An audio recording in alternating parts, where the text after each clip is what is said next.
Un dialogue est beaucoup plus que la communication d'une vérité.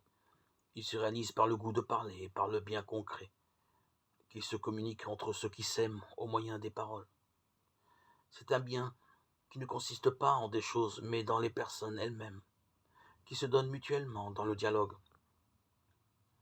La prédication purement moraliste ou endoctrinante, comme aussi celle qui se transforme en un cours d'exégèse, réduit cette communication entre les cœurs qui se fait dans la prédication qui doit avoir un caractère quasi sacramentel. La foi naît de ce qu'on entend dire, et ce qu'on entend dire vient de la parole du Christ. Romains 10, 17. Dans la prédication, la vérité accompagne la beauté et le bien.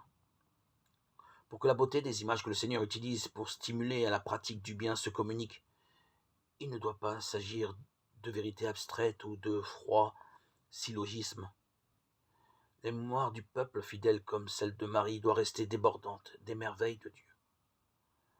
Son cœur ouvert à l'espérance d'une pratique joyeuse et possible de l'amour qui lui a été annoncé, sans que chaque parole de l'Écriture est avant tout un don, avant d'être une exigence.